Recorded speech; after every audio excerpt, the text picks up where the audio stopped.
प्रिय श्रोता बंधु प्रभु श्रीख्रीष्ट धन्यमय नाम आपको शुभेच्छा। पवित्र बाइबल जोहन लिखित सुसमाचार 15 अध्याय 18 पदरे प्रभु जीशु अपना शिष्य मानक यही प्रयोग कहते, जदि जगत तुम मान घृणा करे तेबे तुम मान घृणा करने पूर्वे ताहा जे मते घृणा करिअछि यह जान। एठारे जगतर अर्थ कौन?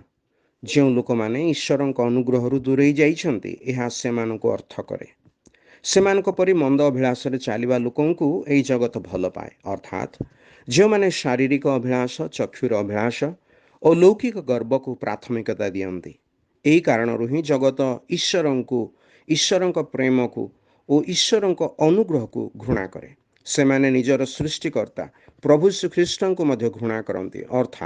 अथच पवित्र बाइबल रे आमे एहीपरि पाठ करूँ, कारण ईश्वर जगत को एड़े प्रेम कले जे से अपना अद्वितीय पुत्र को दान कले, जेपरी जी केही तांकठारे विश्वास करे से विनष्ट न होई अनंत जीवन प्राप्त हुए।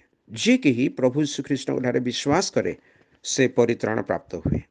से परि करिबाकु ईश्वर प्रेम और ईश्वर अनुग्रह को से माने भल पाती।